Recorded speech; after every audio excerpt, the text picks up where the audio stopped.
Okay, let's see how we can make something like this happen in Geo.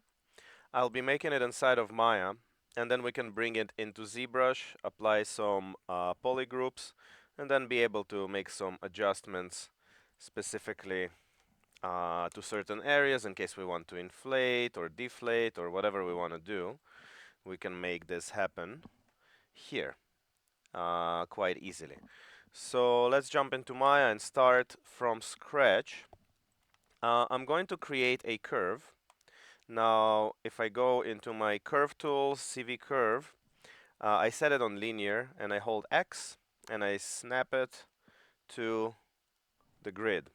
So that way I know it's perpendicular to the grid and it's aligned. But I only have 2 points, so now I have to go in here and rebuild.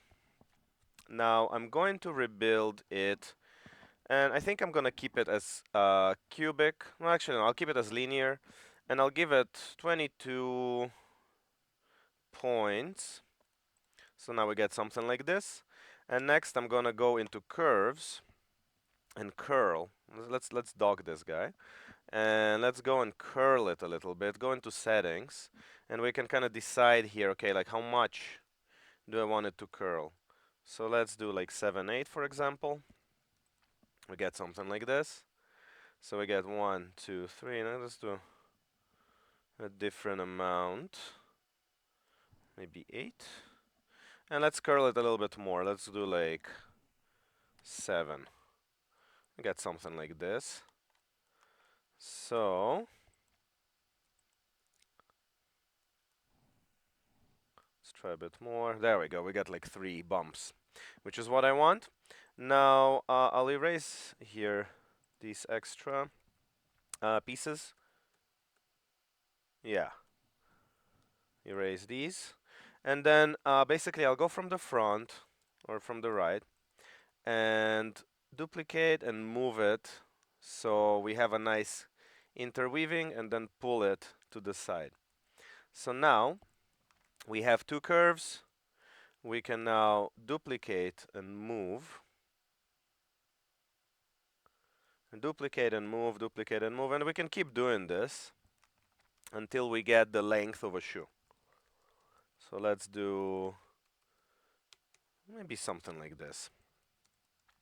Cool. Now we're going to select all of these, and we're going to sweep mesh around them. So there we go, sweep mesh. And make sure that when you create your sweep mesh, you have a single node instead of multiple nodes. So now we're going to let's create the profile that we're going to use. So I'll shrink it down a little bit so I can see what I'm doing. And let's create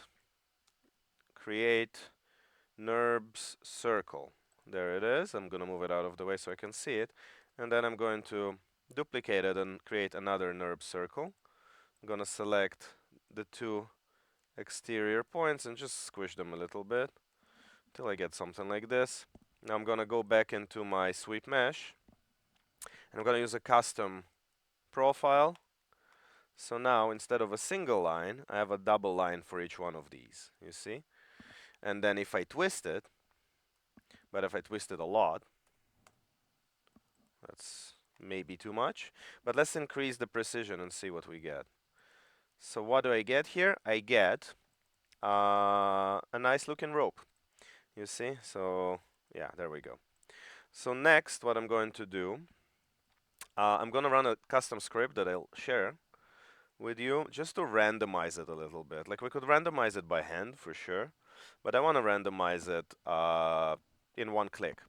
So I'll select all of my geo, I'll group it, and call this sol geo. I'll select all of my curves here, I'll group them, and that's gonna be sol curve.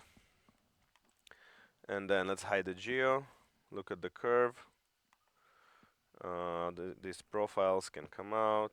There we go.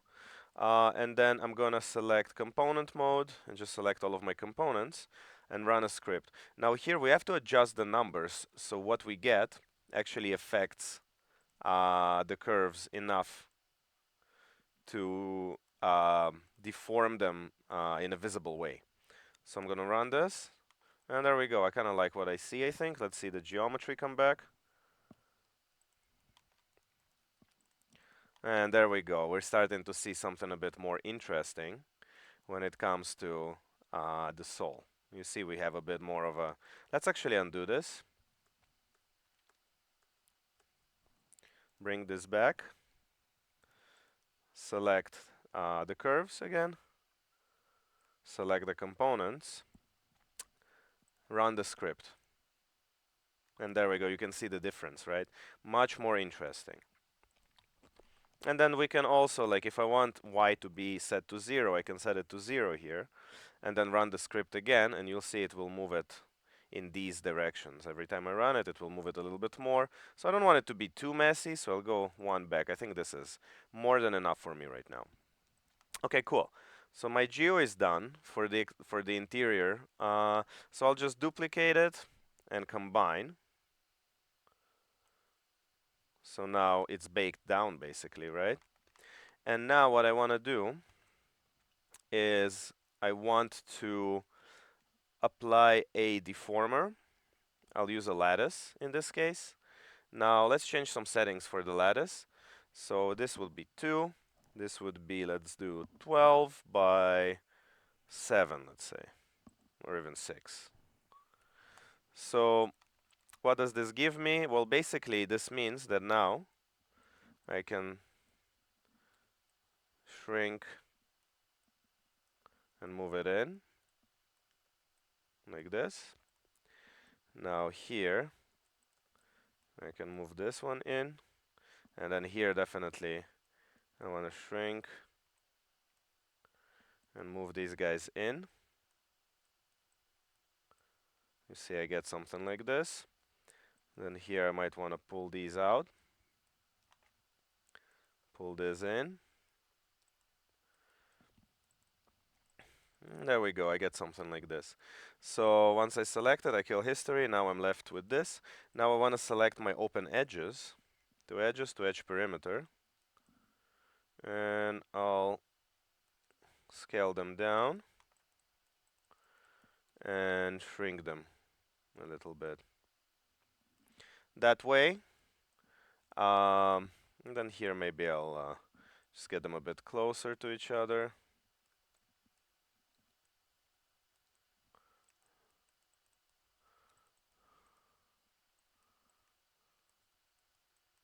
And the same here. And that way I can control them a bit better.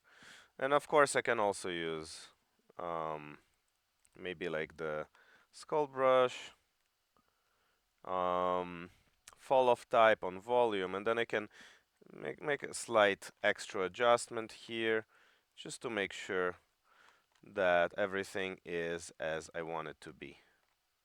So there we go.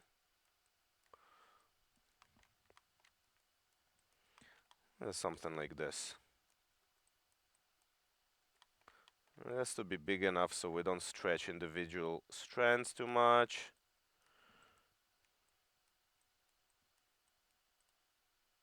Maybe something like this. Cool. Now I want to frame it. I want to frame it.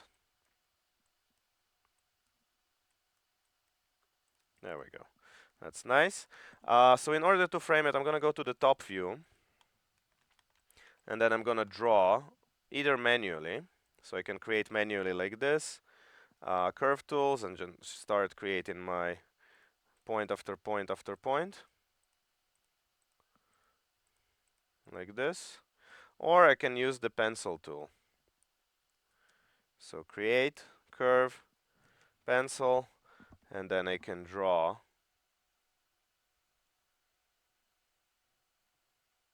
a line around my soul. So now that I have my line, I can rebuild it. So curves, let's rebuild it to a nice number. Let's do like 99 points. And then smooth it.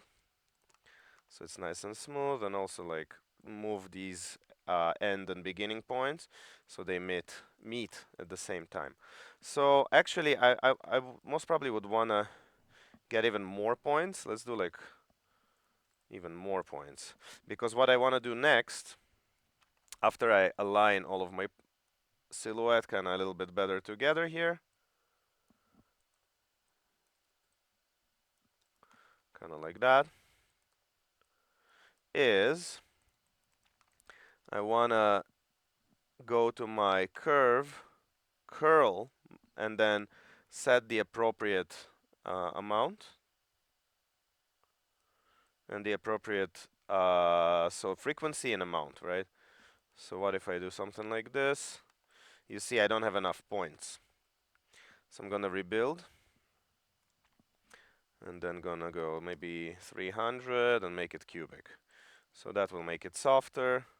And then if I go again to my curl settings and I apply it, you see I get something like this. So I definitely want more, and I want a little bit less of curl frequency.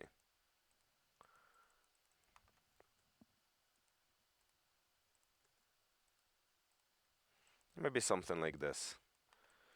And then maybe a bit more in frequency. Maybe something like this. All right, let's see what happens. So next, what we can do is we can apply our sweep mesh. And again, we're going to use our custom shape. There it is. And we're going to spin it again. This time we'll need much more twists. So how about 22? That's too many. But let's increase our precision. Actually, it might be not enough. We'll see. Let's do even 44, see what happens. Get it nice and high number here for the precision, so we get a lot of subdivisions. And then we're gonna select our curve, and we're gonna start playing with, okay, how much are we going to curl it?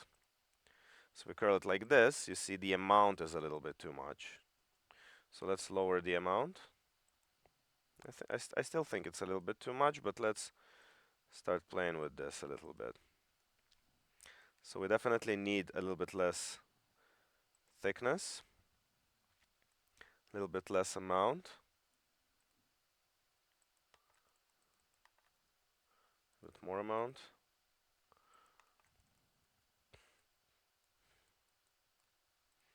We're starting to kind of get closer to where we want it to be.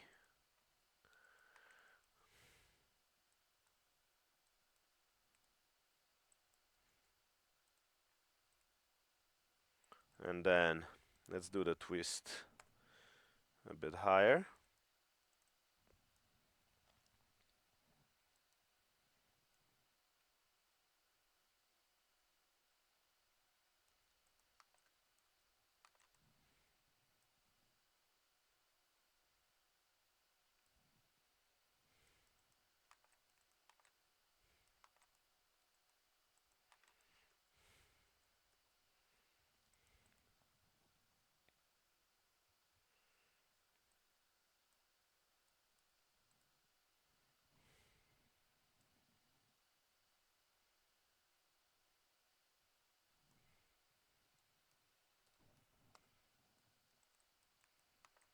And of course, we don't want to go too much with this.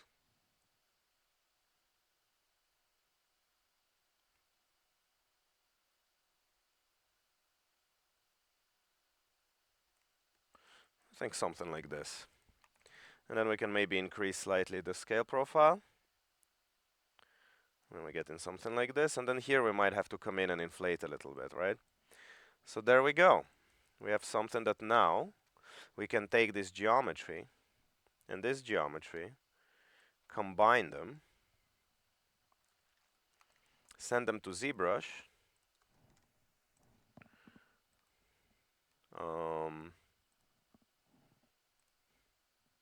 import, and then after we reconstruct after we construct the polygroups and subdivide, we can now get in here and start working on individually either moving these in and out or out of the way.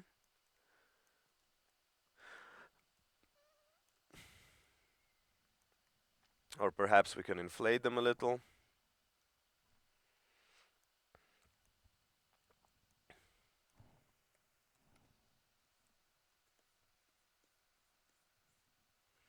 And then also, you see here, we have different kind of weaves going on, so we can increase the gaps in between them by kind of manually forcing them down a bit more.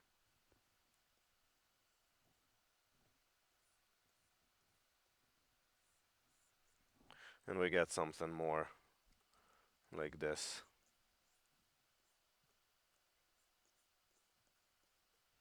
So you see we can really use the sculpting brush and really get in here. And then of course BMT, we can now also get in and adjust some of the rope.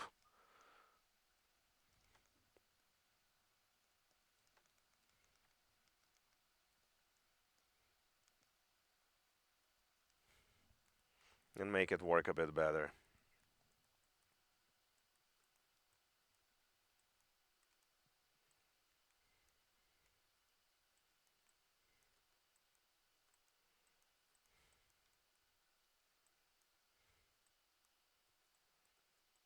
And of course we can adjust these a little bit better in Maya before we export them here.